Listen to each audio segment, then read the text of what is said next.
Hello, this is the Virgin Red Room. I'm John Hillcock, and I'm joined by Daniele Luppi and Brian Burton, who have been working together for some time now on a project titled Rome. And Brian has just explained that they would prefer to wear sunglasses in the interview. So, if it's all right with you, I'll put mine on as well. Please do, yeah. Okay, I'll put one on. There we are. That's better. We're in the zone now. So Rome, 5 years in the making. Long time. Now, I find it hard to concentrate on a project over the course of 2 hours. So to keep something on track for that long, surely that was quite a task. Well, we didn't know it was going to be that long. I think it wasn't the plan.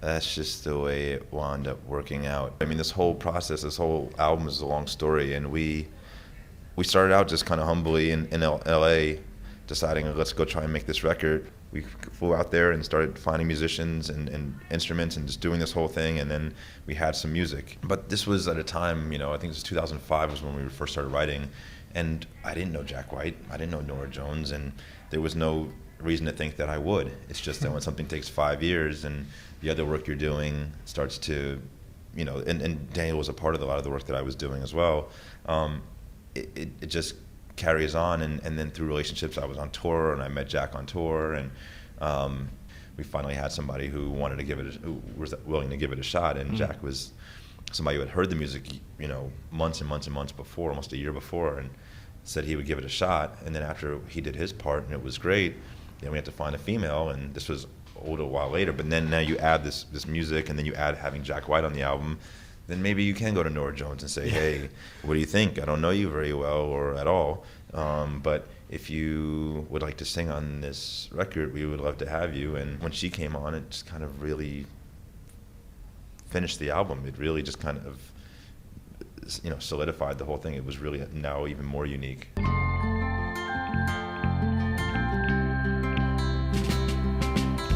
We touch the walls of a city streets and You wanted to record with old equipment, traditional equipment, and you wanted to use these legendary musicians on the album as well. I mean, was that always the plan, or were you just discussing it one night and you suddenly these ideas sort of got out of hand? We wanted to work with those musicians.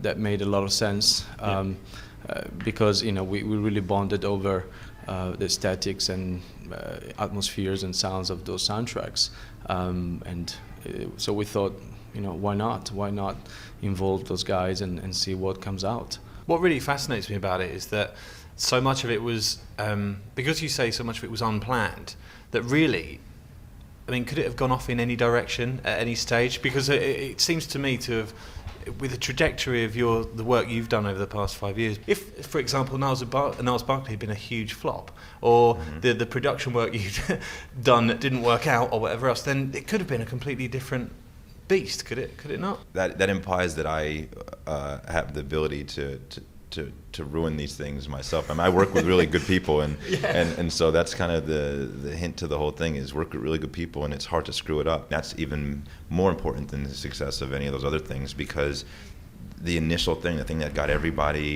gets everybody involved in this record, was the music itself and the uniqueness of the way it sounded. I read an interview with you, Brian, that was online somewhere from some time ago, where you were sort of extolling the virtues of Daniel's work and saying how much you were a fan, and that was before you even met. Oh, I only got to say that once, because then I met him, and then it'd be kind of weird to keep talking about your buddy like that. And now it's developed into a beautiful friendship, Daniel. Is that true? Well, yeah, why not?